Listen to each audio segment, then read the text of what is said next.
Praise the lord. ప్రభువైన యేసుక్రీస్తు శ్రేష్ఠ నామములో వాక్యాన్ని వీక్షిస్తూ అనేకులకు ఫార్వర్డ్ చేయించిన బిడ్డలందరికీ నా హృదయపూర్వక వందనాలు. దేవుడు మిమ్మల్ని మీ కుటుంబాలను దీవించి ఆశీర్వదించుగాక. ఆమేన్. ప్రియమైన దేవుని బిడ్డలారా, గత ఎపిసోడ్లో అబ్రహాము దేవుని స్వరాన్ని విన్నాడు. విని ఆయన ప్రయాణమైపోయాడు మనం నేర్చుకున్నాం. ఆ స్వరము ఎంత శక్తివంతమైందంటే మనుషుల హృదయాలను కదిలించేది, మానవునికి జీవాన్ని పోసేది. మొదట్లో దేవునికి మనుషునికున్న సంబంధ బాంధవ్యాలు ఎలా ఉన్నాయంటే చాలా క్లోజ్నెస్గా ఉండేవి. ఒక తండ్రి కుమారుడు లేక కుమార్తె కన్న తండ్రి దగ్గర ఎంత క్లోజ్గా మమేకమై, చిన్న వయసులో ఇప్పుడు వాడున్నాడు, ఈ అమ్మాయి ఉందిడా, వీళ్ళిద్దరూ వాళ్ళ నాన్నతో వచ్చేటప్పుడు, ఊరు నుంచి వచ్చేటప్పుడు, లేకపోతే ఆయన సెంటర్కి వెళ్ళి వచ్చేటప్పుడు, అమ్మ నీకేమైనా తీసుకురావాలంటే డాడీ ఏం బాగా చెప్పింది, నేను వింటా ఉన్నాను బాగా, డాడీ అవి తీసురా, ఇవి తీసురా అని. మరి అమ్మకి అది తీసురా, నాయనమ్మకి ఇది తీసురా అని ఇప్పుడు అనిద్ది అంటే ఏం ఉండదు. అంటే ఆ స్వేచ్ఛ స్వాతంత్రం తండ్రి కాబట్టి బిడ్డగా అడుగుతూ ఉండింది. అంటే ఎంత దగ్గరగా ఉండేవాళ్ళంటే తండ్రి బిడ్డలు ఎంత దగ్గర సంబంధం కలిగి ఉండేవాళ్ళంటే, ఎంత ప్రేమ ఆప్యాయతతో ఉండేవాళ్ళంటే, ఆది కాలంలో దేవునికి మనకు కూడా ప్రారంభ దినాల్లో, ఈ సృష్టి ప్రారంభ దినాల్లో అంత మంచిగా ఉండేది. కానీ కాలక్రమేణా ఎలా ఉంది అని మనం చూస్తే, ఆది కాండం ప్రారంభంలో ఆదాము అవ్వల కాలములో ఎలా ఉండేదో ఒకసారి చూద్దాం. దేవుడు ఆదామును సృష్టించినప్పుడు 2వ అధ్యాయం 16వ వచనంలో ఆయన మాట్లాడతాడు. ఈ తోటలోని సమస్త, అంటే దేవుని స్వరం అనే అంశం మీద నేను మాట్లాడుతున్నా. మరొకసారి జ్ఞాపకం చేసుకోండి. దేవుడు ఎవరితో, మానవ జీవితంలో ఎవరితో ఎలా మాట్లాడేవాడు, ఆయన ప్రేమ కలిగిన స్వరం ఎలా ఉండిద్ది, ఆయన కోపం, ఆయన గర్జిస్తే ఎలా ఉండిద్దో నేర్చుకుందాం. అబ్రహాం విషయంలో దేవుడు ఏం చేశాడు, అబ్రహాముకి దేవుడు చెప్పగా అబ్రహాము ఎలా విన్నాడు, ఎంత విధేయత మరి తండ్రి అయిన దేవుని పట్ల అబ్రహాం చూపించి ఆ విశ్వాసులకే ఒక వరమైపోయాడు. అబ్రహాం ఏమయ్యాడు? వరం.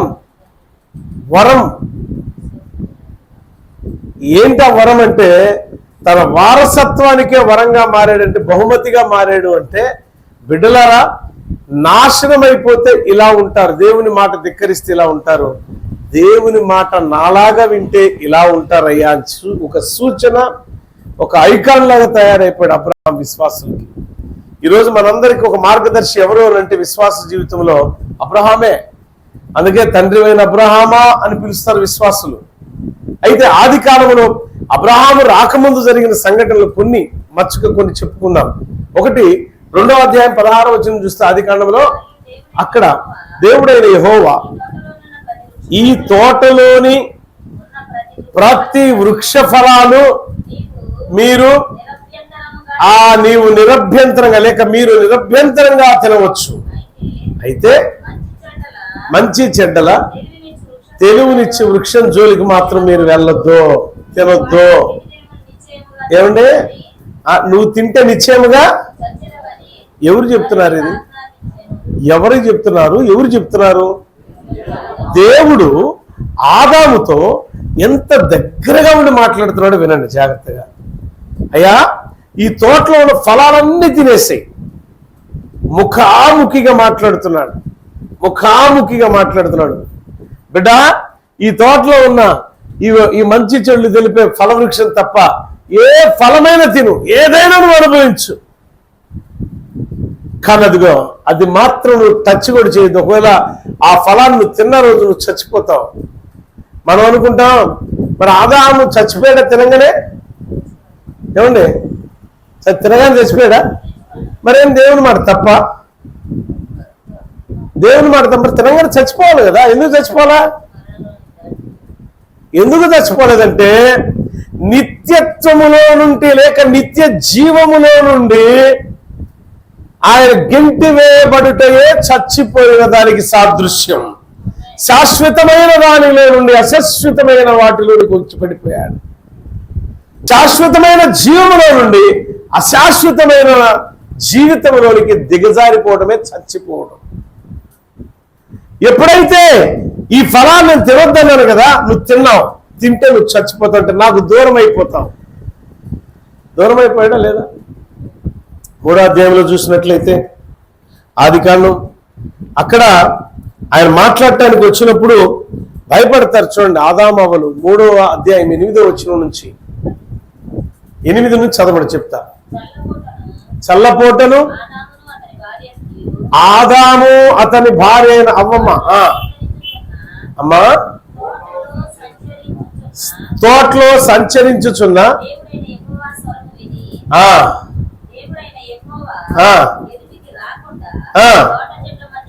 తాక్కును ఏం చేశారంట? స్వరం విని ఈయన పిలుస్తున్నాడు చల్లని వేళ,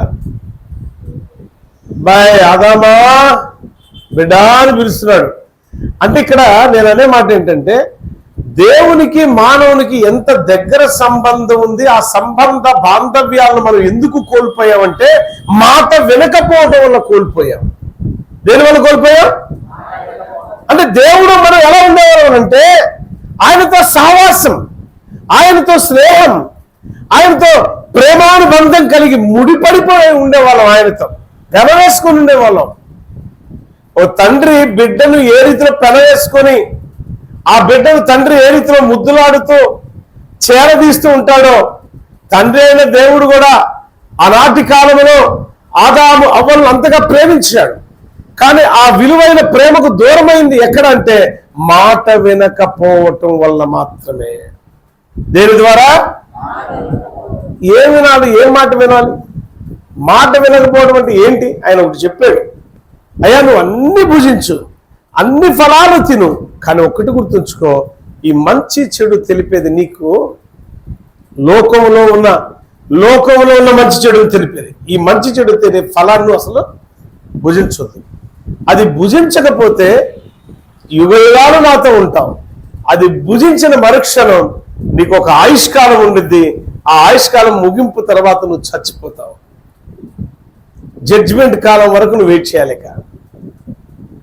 మతోళ్ళు బలాన్ని చూసుకొని, డబ్బును చూసుకొని విలవిగుతూ దేవుడు చెప్పిన మాట వినక, దేవుని మాట వినకపోవటమే పాపం. గుర్తుంచుకోండి మీరు, మాట వినకపోతే పాపమే.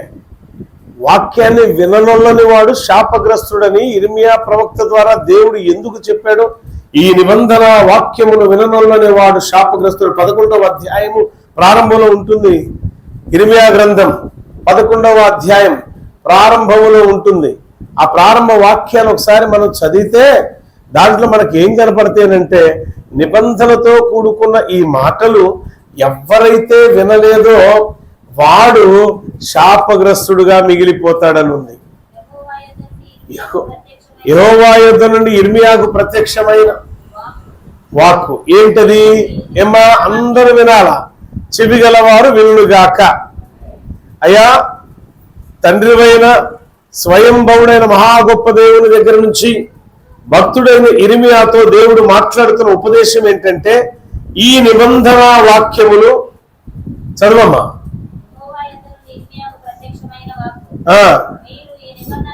మీరు ఈ నిబంధన వాక్యములు వినుడి.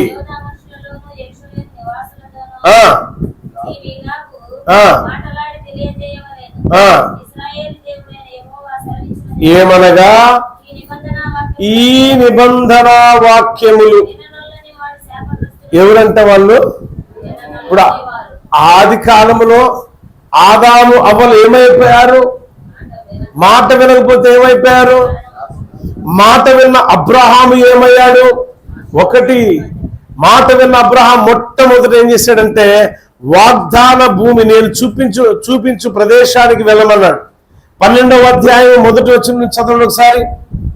నీవు లేచి నీ తండ్రి ఇంటిని విడిచి నీ దేశమును నీ బంధువుల యొద్ద నుండి, నీ తండ్రి ఇంటి నుండి బయలుదేరి నేను నీకు ఏమన్నాడు ఇక్కడ? నేను నీకు చెవి గలవారు వినుగాక, నోరు గలవారు మాట్లాడునుగాక. నేను నీకు, మళ్ళీ చెప్పండి, నేను నీకు ఏం దేశం అది చూపించు అన్నాడా, ఇచ్చు అన్నాడా? ఈ మాట గుర్తుంచుకోండి. ఆయన ఏమన్నాడు? మొట్టమొదట నీవు లేచి ఈ దేశాన్ని విడిచి నీ బంధువుల యొద్ద నుండి, నీ తండ్రి ఇంట నుండి నేను నీకు చూపించు, వినాలా, నేను నీకు చూపించు దేశమునకు వెళ్ళుము. Very good. ఈ మాట బాగా గుర్తుంచుకోండి అందరూ కూడా.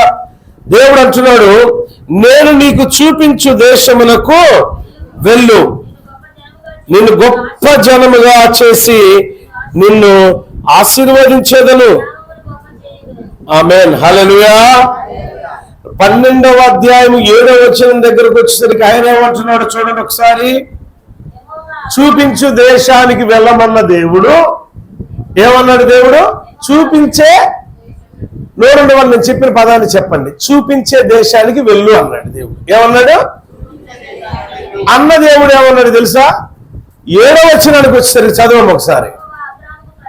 యెహోవా అబ్రాహాముకు ప్రత్యక్షమై నీ సంతానములకు, అబ్బా ఏం చెప్పాడంట? అక్కడేమన్నాడు? మొదట్లో చూపించే దేశానికి వెళ్ళన్నాడు. ఇక్కడేమంటున్నాడు? ఈ దేశాన్ని నీకు ఇస్తానంటున్నాడు. దేవుని స్తోత్రం, హల్లెలూయా. ఈ మధ్య కాలంలో ఏం జరిగింది అంటే, నేను నీకు చూపించు దేశానికి, నీ బంధువుల యొద్ద నుండి ఈ దేశాన్ని విడిచిపెట్టి, నీ బంధువులను విడిచిపెట్టి, నీ తండ్రి ఇంటి వారిని విడిచిపెట్టి, నీ సహోదరుని స్నేహితులు మొత్తాన్ని విడిచిపెట్టి నేను నీకు చూపించు దేశానికి వెళ్ళు అన్నాడు. ఓకే, బాగుంది. ఆయన ప్రయాణమై వస్తూ ఉన్నాడు. వచ్చాక వచ్చిన ఆ దేశానికి రాగానే, పాలు తేనెలు ప్రవహించి కనాను దేశానికి రాగానే దేవుడు అన్నాడు కదా, ఈ దేశమంతా భలే ఉందే అని. దేవుడు అబ్రహాములో ఉన్న, ఆయన హృదయంలో ఉన్న ఆలోచన బట్టి దేవుడు అంటున్నాడు, ఈ దేశము నీకు నీ సంతానకి ఇస్తున్నా. ఎంత బాగుండిద్ది ఈ మాట. నేను చెప్పిన ప్రాంతానికి వెళ్ళు అన్నాడు, బాగానే ఉంది. కానీ దేవుడు ఆ ప్రాంతానికి వెళ్ళమన్నాడని చెప్పి నేనేం చేశాడు? విశ్వాసం ఉంచాడు, నిరీక్షించాడు, దేవుని మాట చొప్పున అడుగులు వేశాడు. ఎవరెవరిని వదిలిపెట్టేసి దేశాన్ని వదిలిపెట్టాడు, బంధువులు వదిలిపెట్టాడు, తండ్రి ఇంటి వారిని వదిలిపెట్టారు, స్నేహితులు అనుకున్న వాళ్ళు వదిలిపెట్టారు, తన అనుకున్న వారు అందరిని వదిలిపెట్టి ఎక్కడికి వెళ్ళాడినా అంటే ఆయన చూపించి దేశానికి వెళ్ళాడు. ఆయన ఎందుకు వెళ్ళాలి? ఆ ప్రదేశానికి ఎందుకు వెళ్ళాలి అంటే, ఆ ప్రదేశము పాలు తేనెలు ప్రవహించు ప్రదేశము. మునుపటి దేశము కంటే, ఆయన నివాసం చేసిన దేశము కంటే ఉన్నతమైన దేశము. దేవుని మాట వినుట వల్ల నీకైనా నాకైనా ఉన్నతమైన ఆశీర్వాదాలు ఉంటాయి. కానీ ఉన్న దరిద్రం పోయి బహుదరిద్రం పెరిగిపోవడం అనేది ఉండదు మనకి. అరే అసలే దరిద్రుడు అయితే ఇంకా దరిద్రులను నెట్టేసేటందుకు దేవుడు అనే పరిస్థితి రానివ్వడు దేవుడు ఎప్పుడు కూడా. దేవుని మాట వినటం వల్ల మన పూర్వ పరిస్థితులన్నీ మారిపోయి సమస్తము నూతనంగా మార్చబడతాయి. ఆ నూతనంగా మార్చబడే పరిస్థితులు, ఆ స్థితిగతులు ఎలా ఉంటాయంటే అవి ఆశీర్వాదకరంగా ఉంటాయి అనడానికి నిదర్శనం ఇదే. మన చాలా ప్రాంతంలో మరి ఆయన ప్రయాణమే వచ్చుచున్నప్పుడు రాత్రనక పగలనక ప్రయాణం. దొంగలు, ఆ కాలంలో దొంగలు ఉండేవాళ్ళు, ఆ కాలంలో దోపిడిదారులు ఉండేవాళ్ళు. ఆ కాలంలో ఒకటి సామ్రాజ్యంలో ఒకటి వచ్చి టెంట్ వేస్తుంటే, గుడారం వేస్తుంటే ఊరుకుంటారా? ఏమంటే మీ స్థలంలో గుడారం వేసి ఉంటే ఊరుకుంటావు? ఎవడరాను అని చెప్పి ఎవడపడి కొట్టరా? ఎన్నో రకాల బాధలు, ఎన్నో రకాల సమస్యలు ఎదుర్కొని ఆయన ఎక్కడికి వచ్చాడు అని అంటే పాలు తేనెలు ప్రవహించు ప్రదేశానికి చేరాడు. ఆ ప్రదేశం అంతా చూస్తూ ఉండగా దేవుడు అన్నాడు, అబ్రహామా, ఒక స్నేహితుడితో మాట్లాడినట్టు మాట్లాడుతున్నాడు. ఒక విశ్వాసతో మాట్లాడినట్టే కాదు, తన హృదయానుసారంగా తన హృదయం మెచ్చుకున్న తనకు అనుకూలమైన వ్యక్తి స్నేహం చేయాలంటే ఎలా ఉండాలా? ఒక వ్యక్తి మరొక వ్యక్తితో స్నేహం చేయాలంటే మాటలో ఇద్దరికి కలవాలి కదండి, గుణగణాలు కలవాలి కదా, మనస్సు నచ్చాలి కదా. అంటే అబ్రహాము దేవుని మనస్సుకు నచ్చినవాడా కాదా? స్నేహం చేశాడు, స్నేహితుడిగా మారిపోయాడు. దేవుడే అబ్రహాము స్నేహితుడిగా మారిపోయాడంటే ఆ అబ్రహాము ఎంత మంచివాడండి. నీలంటోడు నాలంటోడు కాదు, మనకన్నా ఎంతన్నా ఉండిద్ది. చూడండి, లోతు అబ్రహాం విషయంలో కూడా ఆయన సొదొమ గొమొర్రా పట్టణాలు అబ్బబ్బా బహు విశాలంగా ఉన్నాయా, బాబాయ్ నేను ఇటు వెళ్ళిపోతా, అబ్రహాం గారు తండ్రి గారు నేను ఇటు వెళ్ళిపోతా, ఎందుకంటే ఇది బాగుంది ప్రాంతం, నేను ఉండిపోతాలే అని కోరుకుంటే అప్పటికి ఇది బాగోలే, ఈత చెట్లతో ఉన్నది. కానీ ఇదే ప్రాంతాన్ని దేవుడు ఆశీర్వదిస్తాడని అబ్రహాము కూడా ఊహించుకోవాలి. కానీ బాధనైనా అనుభవించడానికి ఇష్టపడ్డాడు. ఎందుకంటే నన్ను పిలిచిన వాడు సర్వశక్తిమంతుడైన దేవుడు కాబట్టి నాకు తోడై ఉండి నన్ను నడిపించేవాడని నమ్మాడు. అబ్రహాముతో దేవుడు సుమారుగా 12 సార్లు మాట్లాడాడండి. ఒకసారి కాదు, 2 సార్లు కాదు, దర్శనాల్లో మాట్లాడాడు, ప్రత్యక్షతతో మాట్లాడాడు. ఇక్కడ మాట్లాడిన విధానం ఒకసారి మనం చూస్తే ఆయన ఎలా ప్రత్యక్షంగా మాట్లాడాడండి. ఆయన బయలుదేరి వచ్చిన తర్వాత ప్రత్యక్షంగా ముఖాముఖిగా మాట్లాడిన రీతిలో మాట్లాడింది ఎక్కడంటే 7వ వచనం ఒకసారి చదవండి. యెహోవా ఏం చేశాడంట? ఏమండి? అబ్రహాముకి ప్రత్యక్షమై అంటే ఈయన ప్రత్యక్షం అవ్వాలంటే ఈయన క్రియలు ఎలా ఉండాలా? అబ్రహాం క్రియలు ఎలా ఉండాలా? దేవుడే నీకు ప్రత్యక్షమైతే మనంట చాలా మంది అసలు దేవుడు ప్రత్యక్షమైతే ఏమలాగా అడుగుతారు, అప్పుడు దేవుడిని అడుగుతాను నేను కదా. ఏపు కూడా ఆ దేవుడు ప్రత్యక్షం అవ్వాలి. తన స్నేహితులతో అన్నాడు, దేవుడు కానీ నాకు కానీ ప్రత్యక్షమైతే ఏం చేస్తాయా? ఎలిఫెన్స్ అంటే ఏం చేస్తావయ్యా, ఏం చేస్తావు? ఏమనుకున్న దేవుడు అంటే అసలు నిజంగా దేవుడు సుడిగాల నుంచి ప్రత్యక్షమయ్యాడు. ఏమో అన్నాడు, గడగడ వణికిపోయాడు. ప్రభా అన్నాడు. ఏంది ప్రత్యక్షమైతే ఏదో అడుగుతున్నావే, నేను ఒకటి అడుగుతూ చెప్తావా? దేవుడు కొన్ని ప్రశ్నలు వేశాడు, ఒక్కదానికి ఆన్సర్ లేదు. ఏపు దగ్గర బూడిద పోసుకుని, అయ్యో ప్రభువా నన్ను క్షమించయ్యా, నన్ను మన్నించయ్యా, తెలుసో తెలియకో నా ఇష్టం వచ్చిన రీతిలో నేను మాట్లాడాను. ఎలా మాట్లాడాను? ఇష్టం వచ్చిన రీతిలో. ప్రియులారా, ప్రియ దేవుని బిడ్డలారా, కొన్ని సందర్భాల్లో దేవుడు మనకు దూరంగా ఎందుకున్నాడో గమనిక లేక మన ఇష్టం వచ్చినట్టు మన నాలుగు తిరుగుతుందని తిప్పుతూ ఉంటాం. అది నువ్వు కావచ్చు, నేను కావచ్చు, మనిషి అయిన ప్రతి ఒక్క వ్యక్తిలో ఉండే బలహీనత అది. ఏమంటామంటే దేవుడే నాకు ప్రత్యక్షమైతే, దేవుడే నాతో ముఖాముఖిగా అబ్రహాంతో మాట్లాడినట్టు నాతో మాట్లాడితే, మోషేతో మాట్లాడినట్టు నాతో మాట్లాడితే, ఇంకా ఎవరితో మాట్లాడాడు ముఖాముఖిగా? అబ్రహాం మోషేలేనా? పద్మాస్ ద్వీపంలో యోహానుతో మాట్లాడలేదా? సౌలుగా ఉన్న పౌలుతో మాట్లాడలేదా? హానోకుతో మాట్లాడలేదా? ఏలియాతో ఎలీషాలతో మాట్లాడలేదా? నోవాహుతో మాట్లాడలేదా? అనేక మందిని మాట్లాడాడు, అనేక మందితో మాట్లాడాడు. దేవుని స్వరం విన్నవాడు ధన్యుడండి. బైబిల్ అంతా మనం తిరగలేస్తే దేవుని స్వరం ఎవరైతే విన్నారో వాళ్ళంతా ధన్యులే. ఆమేన్, హల్లెలూయా. దేవునికి స్వరం విని, దేవుని స్వరం విని ఆ స్వరం యొక్క అనుభూతులను రుచి చూసి దాన్ని విడిచిపెట్టిన వాడు దరిద్రుడు. దేవుడు మనతో మాట్లాడాలి అని అంటే బిడ్డలారా, దేవుడు ఈరోజు నువ్వు అనుకోవచ్చు, దేవుడు నాతో కూడా మాట్లాడాలి, దేవుడు నాతో ముఖాముఖిగా మాట్లాడాలి, దేవుడు దర్శనం ద్వారా మాట్లాడాలి, దేవుడు కళల ద్వారా నాతో మాట్లాడాలి అనే ఆరాట ఆశ కలిగిన ప్రతి ఒక్కరికి చెప్తున్నా, మీ దగ్గర ఏముండాలంటే సత్క్రియలు ఉండాలి. ఏముండాలి తెలుసా? సత్క్రియలు ఉండాలి. ప్రియ దేవుని సంఘమా, ఆ సత్క్రియలు లేక చూడండి, ఆదికాండం 4వ అధ్యాయం 6-9 వచనాల్లో కయ్యూనుతో దేవుడు మాట్లాడతాడు. ఏమని మాట్లాడాడు ఒక్కసారి చూద్దామా? 4, 6, 9. మరియు కయ్యూనుతో నీకు ఏంట్రా నీ ముఖం ఏందయ్యా మార్చుకున్నావు, ఏందంత కోపంగా ఉన్నావేంటి బాబా? ఏమండి వినండి తల్లులారా, నీ మొహం ఏందయ్యా మాడింది? ఏందమ్మా మొహం ఏంది అట్లా మార్చినట్టు పెట్టే మాడి చెక్కలాగా?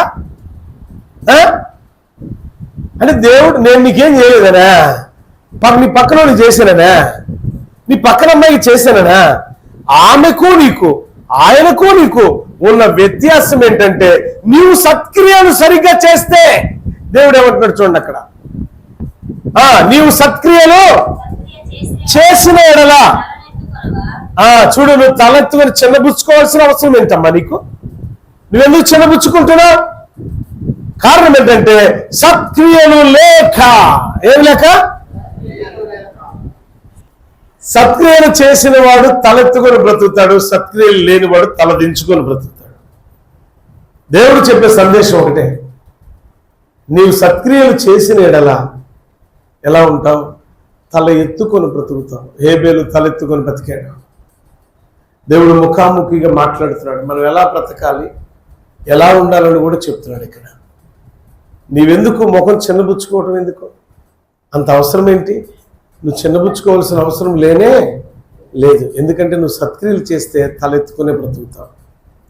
ప్రియులారా, మన క్రియలు ఎలా ఉండాలంటే సింపుల్.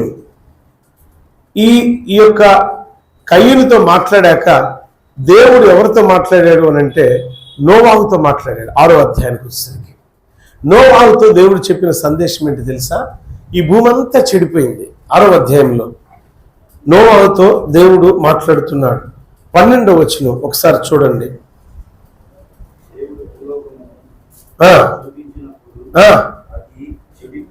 దేవుడు భూలోకమును చూచినప్పుడు అది చెడిపోయి ఉండెను.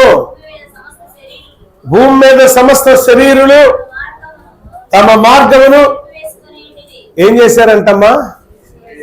మార్గాన్ని చెరిపేసుకున్నారు. అంటే సత్క్రియలు చేసేవాళ్ళు ఒక్కరు లేరు, మంచి చేసేవాళ్ళు ఒక్కరు లేరు, మంచిగా నడిచేవాళ్ళు, మంచి క్రియలు చేసేవారు, దేవునికి అనుకూలంగా ప్రవర్తించేవారు లేరు. తరువాత అంటున్నాడు చూడు, చదవమ్మా. నోవాహుతో సమస్త శరీరులు భూమి ఎలా నిండిపోయిందంట? బలత్కారముతో నిండిపోయి ఉన్నది కనుక నా సన్నిధిని వాని అంతము వచ్చి ఉన్నది. ఇదిగో వారిని భూమితో కూడా నాశనము చేయుదును. నీ కొరకు ఓడలు చేసుకును, అరలు పెట్టి ఆ ఓడలు చేసి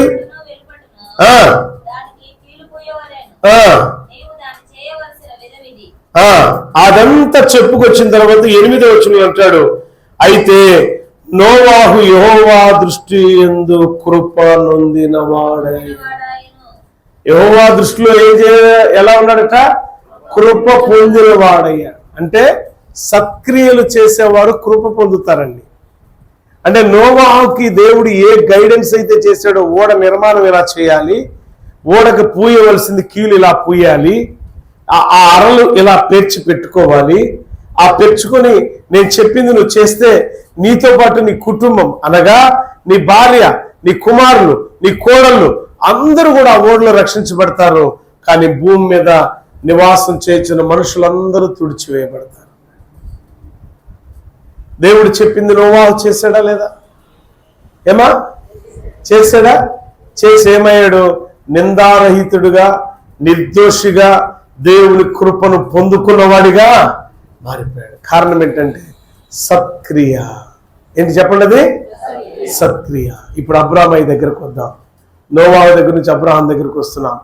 అబ్రాహాము చేసిన ఒక సత్క్రియ ఏంటి తెలుసు? అక్కడ నోవాహు చేసిన సత్క్రియలలో వాటన్నిటిని తలంచుకొని అదే వంశంలో పుట్టినవాడు కాబట్టి అబ్రాహామయ్య కూడా నీతిమంతుడుగాను, నిందారహితుడుగాను, నిర్దోషిగాను, దోషం లేని వ్యక్తిగాను దేవుని కృపను పొందుకున్నవాడు కాబట్టి ఆ 7వ వచనములో 12వ అధ్యాయం ఆదికాండం 7వ వచనంలో ఈ దేశాన్ని నీ సంతానానికి ఇస్తాను అని చెప్పినప్పుడు అబ్రాహామయ్య చేసిన అద్భుతమైన పనిని మనం చూద్దాం. చూడండి ఒకసారి. ఈ దేశాన్ని ఇస్తానని చెప్పాను. ఆ ప్రత్యక్షమైన యెహోవాకు ఏం చేశాడు ఆయన? బలిపీఠము కట్టెను. సత్క్రియ, బలిపీఠ నిర్మాణం, బలిపీఠం కట్టి దాని మీద బలి అర్పణ చేశాడు అని అంటే, బలిపీఠం కట్టాడు అని అంటే అర్థం ఏంటంటే దేవునికి మానవ జాతికి ఒక నిబంధన పూర్వకమైన, హృదయపూర్వకమైన నిబంధనతో కూడుకున్న ఒక విలువైన సన్నిధి కాంతి యొక్క స్థాపనే బలిపీఠం. అనగా ఈ హృదయములు తప్ప దేవుడు, ఈ హృదయములు తప్ప దేవునికి తప్ప, నా హృదయములో దేవునికి తప్ప, ఈ హృదయంలో దేవునికి తప్ప మరొక వ్యక్తికి చోటు లేనే లేదు. నా ఆరాధికుడు దేవుడు తప్ప మరొకరు లేనే లేడు. ఆయన ఎటువంటి వాడు తెలుసా?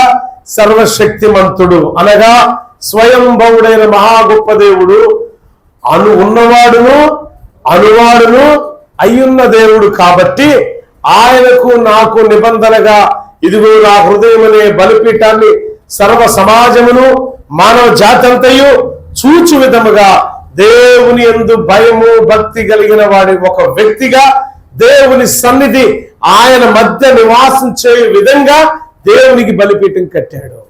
అంటే ఒక హృదయపూర్వకమైన అర్పణ, ఒక పానార్పణగా బలిపీఠాన్ని అబ్రహాము కట్టాడు. అంటే ఆ కట్టే విధానములో అబ్రహాం ఆ బలిపీఠం కట్టే విధానములో ఏముందనంటే విశ్వాసం ఉన్నది. ఆ కట్టే దాంట్లో భయం ఉన్నది. ఆ బలిపీఠంలో భక్తి ఉన్నది.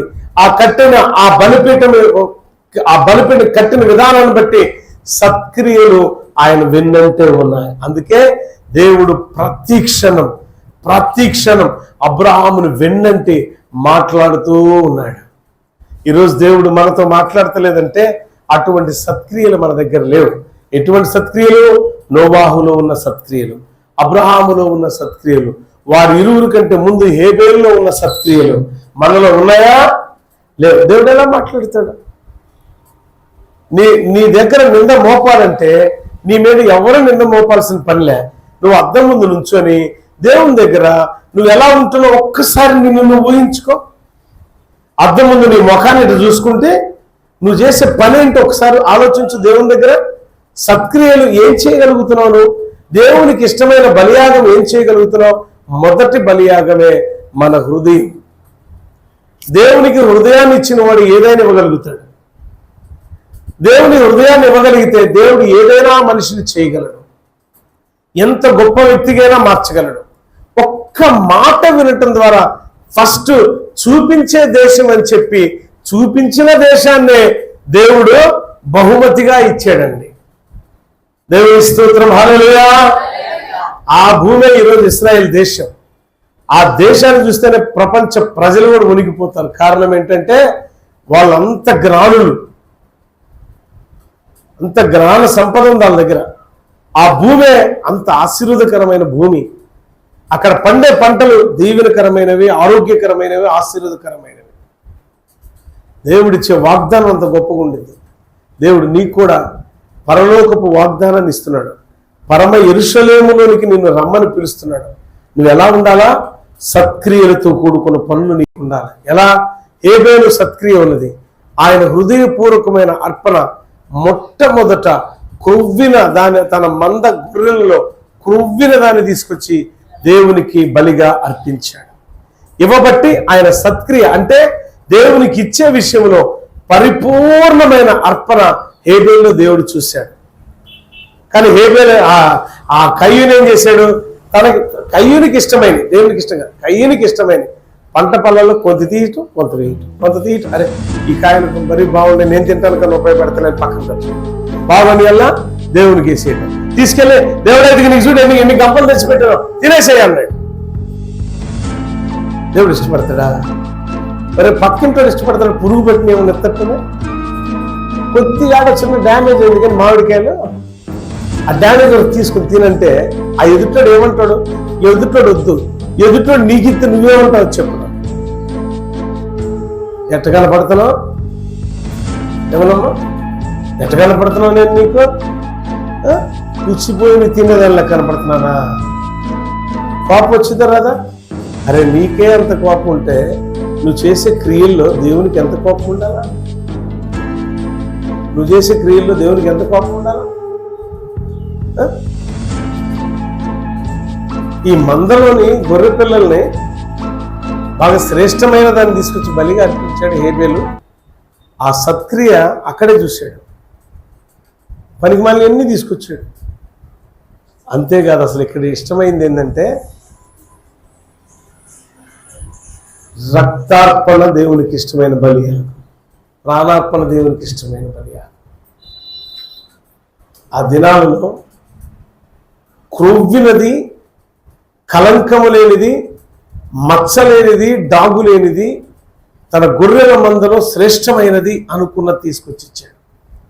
ఈరోజు నువ్వు అలా ఇవ్వాలంటే మొట్టమొదట శ్రేష్టమైన బలి అర్పణ ఏంటి తెలుసా? నీ హృదయం. అంటే నీ హృదయం అర్పించాలంటే దేవునికి ఏముండాలి తెలుసా? డాగు, కల్మషం ఉండకూడదు. కుట్రలు, కుతంత్రాలు, లోకానుసారమైన అలవాట్లతో నింపబడిన హృదయం మీదై ఉండకూడదు. సత్క్రియలు చేయటానికి పరుగులెత్తే హృదయం అనేది కావాలి. అప్పుడు దేవుడు అబ్రహామయ్య హారాన్లో ఉన్నప్పుడు, తన ఇంటి దగ్గర ఉన్నప్పుడు మాట్లాడాడే, ఆ మాట్లాడిన దేవుడు వదిలిపెట్టాడా? కనాను దేశం వచ్చేంతవరకు మాట్లాడుతూనే ఉన్నాడు. దేవుని స్తోత్రం, హల్లెలూయా. నీకంటూ ఒక వాగ్దానం ఇస్తే, ఈ అనుభవం నేను 2008-9 కాలంలో పొందుకున్నవాడు. నేను ఇక్కడ నాతో మాట్లాడితే అందరికి పిచ్చోళ్ళ కనబడి ఉండేది. మా అమ్మ, మా నాన్న కూడా ఇంక్లూడింగ్. నేను దేశం కానీ దేశం ఫ్లైట్లో వెళ్తానంటే ఇక్కడ తిండికి దిగానో లేదు కానీ ఫ్లైట్లో తిరుగుతాడంట అన్నట్టు. కానీ ఇల్లు వచ్చాక అర్థమైంది నా దేవుడు నాతో మాట్లాడి నిజమని. దేవుడు మాట్లాడేవాడు, దేవుడు నడిపించేవాడు, దేవుడు వాగ్దానం ఇస్తే నెరవేర్చేవాడు, దేవుడు ఆయుష్కాలాన్ని ఇచ్చేవాడు, దేవుడు ఆరోగ్యం ఇచ్చేవాడు, దేవుడు ఉన్నత స్థలంలో నిన్ను నిలబెట్టువాడు, దేవుడు నిన్ను పోషించువాడు. ఇన్ని రకాలుగా దేవుడు మనకు సహాయం చేయడానికి సంసిద్ధుడై ఉండాలి అంటే మనలో ముఖ్యంగా ఉండాల్సిన సత్క్రియలు. నీ హృదయాన్ని బలిగా అర్పించి చూడు దేవునికి. కలంకము లేనిదిగా ఉండాలి, మచ్చలేనిదిగా ఉండాలి, డాగులేనిదిగా ఉండాలి, కుళ్ళు, కుట్రలు, కుతంత్రాలు అనేవి లేనివిగా ఉండాలి. హృదయపూర్వకమైన బలి అర్పణ దేవునికి ఇష్టమైనది. కనుక ఆ రీతిలో ఆనాడు హేబేలు, తదుపరి నోవాహు, ఆ తదుపరి అబ్రహాం మొట్టమొదటి బలిపీఠం కట్టినవాడు. బలిపీఠం ఎందుకు కట్టాడంటే దేవునికి, సర్వ మానవ జాతికి ఒక నిబంధన స్తూపం వంటిది, నిబంధన రాయి వంటిది. అంటే దేవునికి ఒక బలమైన అర్పణ ఇవ్వాలి అంటే బలిపీఠం కట్టాలి. ఆ బలిపీఠం నేటి తరములో మన హృదయమే. ఆ తరములో క్రియారూపంలో దేవుడు అలా మాట్లాడుతూ ఉండగా రాళ్లతో కట్టాడు. చెక్కబడిన రాళ్లతో చక్కగా బలిపీఠాన్ని కట్టి అర్పణ చేశాడు. ఎప్పుడైతే దేవుడు ఇదిగో ఈ యొక్క ఆ వాగ్దాన భూమిని, లేక ఈ ఆశీర్వాదకరమైన భూమిని, లేక ఈ పాలు తేళ్లు ప్రవహించి ఈ దేశాన్ని నీకు, నీ సంతతికి ఇస్తున్నాను అన్నాడో, వెంటనే నిబంధనకు గుర్తుగా బలిపీఠాన్ని కట్టాడు. వెంటనే తన హృదయాన్ని అర్పించేశాడు. దేవుడు మొత్తం సమస్తం విశ్వసించాడు, అర్పించేశాడు, సర్వము అర్పించాడు దేవుడికి అబ్రహాము. అందుకే అబ్రహాముని విడిచిపెట్టకుండా ఒకే మాట అన్నాడు, నా స్నేహితుడు అబ్రహాం అని పోలుస్తాడు యెషయా గ్రంథంలో. ఎంత గొప్ప స్నేహం చేశాడు దేవునితో అబ్రహాం. ఈరోజు ఎందుకు నువ్వు చేయలేకపోతున్నావు అంటే సత్క్రియలు లేవు, మంచి మనసు లేదు. హృదయం ఎలా ఉందంటే అంత డాగు, మచ్చ, కుళ్ళు, కుట్రలు, కుతంత్రాలతో నింపబడి ఉన్నది. అందుకే దేవుడు మనతో మాట్లాడకపోవడానికి కారణం అదే. ఒకరితో దేవుడు మాట్లాడుతున్నాడు, మనతో మాట్లాడలేదంటే ఈర్ష్య, ద్వేషాలు మనలో ఉండకూడదు. అయ్యా, నీ దాసునితో మాట్లాడావంట, నీ దాసులతో మాట్లాడావంట, నేను నాతో మాట్లాడలేకపోతున్నావంటే ఒకవేళ ఈ హృదయం అనే బలిపీఠం ఎలా ఉందంటే కుళ్ళుతో, కుట్రతో, కుతంత్రాలతో, నీకు అసహ్యమైన రీతిలో, హేయమైన రీతిలో ఈ హృదయం ఉన్నదా, క్షమించయ్యా, నీ పరిశుద్ధమైన రక్తముతో నన్ను కడిగి. ఎలా కడగాల? పరిశుద్ధమైన రక్తముతో నన్ను కడిగి నా హృదయం అనే బలిపీఠం మీద నీవు సింహాసనాసీనుడు. అలా ప్రార్థన చేయాలి. ఎంత ప్రార్థన చేయగలిగితే, ఎంత లోబడగలిగితే, ఎంతగా దేవుని మాట వినగలిగితే, అంటే వాక్యాన్ని వినగలిగితే అంతగా క్షేమాభివృద్ధి మనకు కలుగుతుంది. వినారా? ఈ ఆదికాండం 12వ అధ్యాయంలో ఇప్పుడు 2వ మాట వరకు మనం చెప్పుకున్నాం.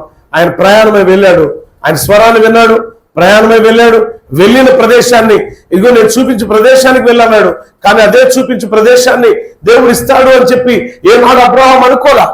ఈరోజు దేవుడు నీకు కూడా ఒక వాగ్దాన ఫలం ఇస్తాడు.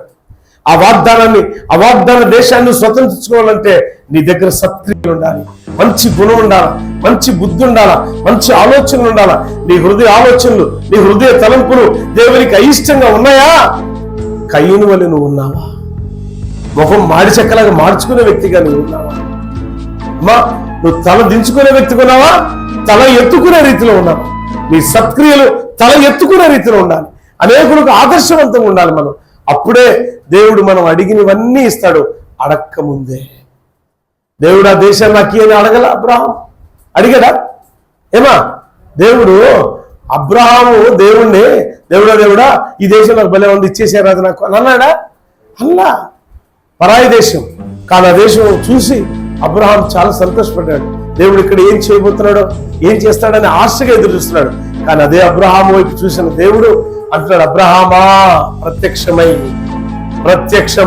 అబ్రహామా ఏమన్నాడు? అబ్రహామా నేను ఏమంటే చెప్తున్నాడు, ఈ దేశాన్ని నీకు నీ సంతతికి ఇస్తున్న గిఫ్ట్